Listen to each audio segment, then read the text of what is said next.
Salut tout le monde! Petite virée du côté de Los Angeles aujourd'hui pour découvrir la livrée 2024 de la Mazda MX-5, une voiture que, en grande majorité, les membres de l'équipe du Guide de l'Auto adorent pour plusieurs raisons. Et il y a aussi tous les adeptes de ce modèle, un modèle qui a presque 35 ans d'ailleurs, dois-je le souligner. Vous allez me dire, mais est-elle vraiment nouvelle cette voiture? Non, c'est toujours la 4e génération, celle que l'on connaît sous le code ND. Je vous pointe tout de suite quelques petites modifications pour le millésime 2024. À l'avant, on a enlevé les petites bandes au DEL au profit de bandes au niveau des phares. C'est un peu plus propre, j'aime beaucoup. Derrière, même son de cloche, les feux de position sont toujours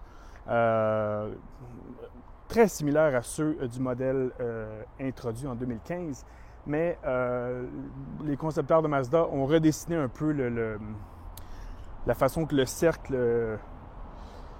évidemment, les feux de position aussi sont au DEL, donc autre nouveauté. Ce qui va surtout intéresser l'amateur de conduite dans cette voiture, c'est 3 éléments. L'un des éléments qu'on a tout de suite ressenti dès le départ, parce qu'évidemment on nous a lancé sur une route sinueuse, c'est la colonne de direction. Les ingénieurs de Mazda, dont Dave Coleman, l'ingénieur en chef de Mazda USA, nous a indiqué que le logiciel pour la colonne de direction était complètement nouveau et on le sent vraiment. Ce que Mazda a entendu à travers ses clients, à travers ses ingénieurs, à travers ses pilotes, c'est qu'il y avait trop de vibrations au niveau du volant et je vous le confirme, là, dès les premiers instants, on le sent que la voiture est beaucoup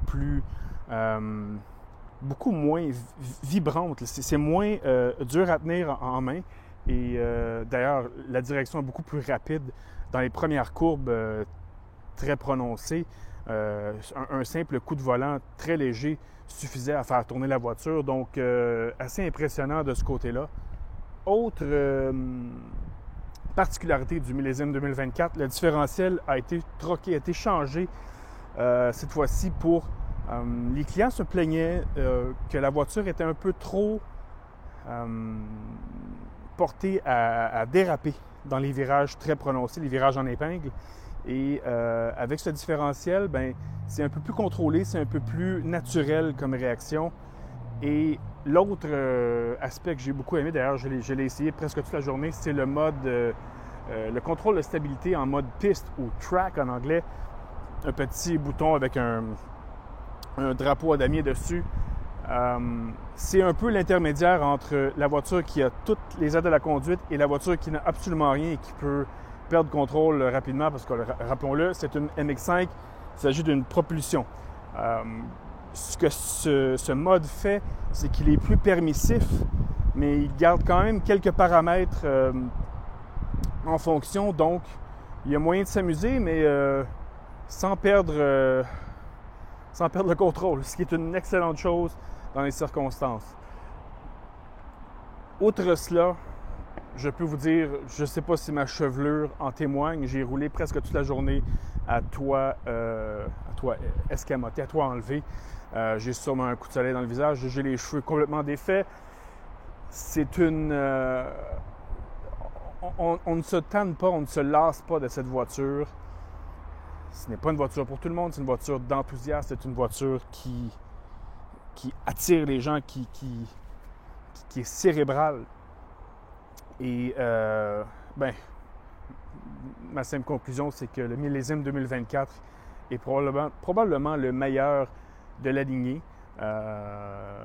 Et on sait que Mazda travaille déjà sur une 5e génération NE qui va embrasser ou non, on verra lorsqu'on y arrivera, si l'électrification se mariera bien avec le concept de petit roadster que Mazda nous sert avec tellement de succès depuis près de 35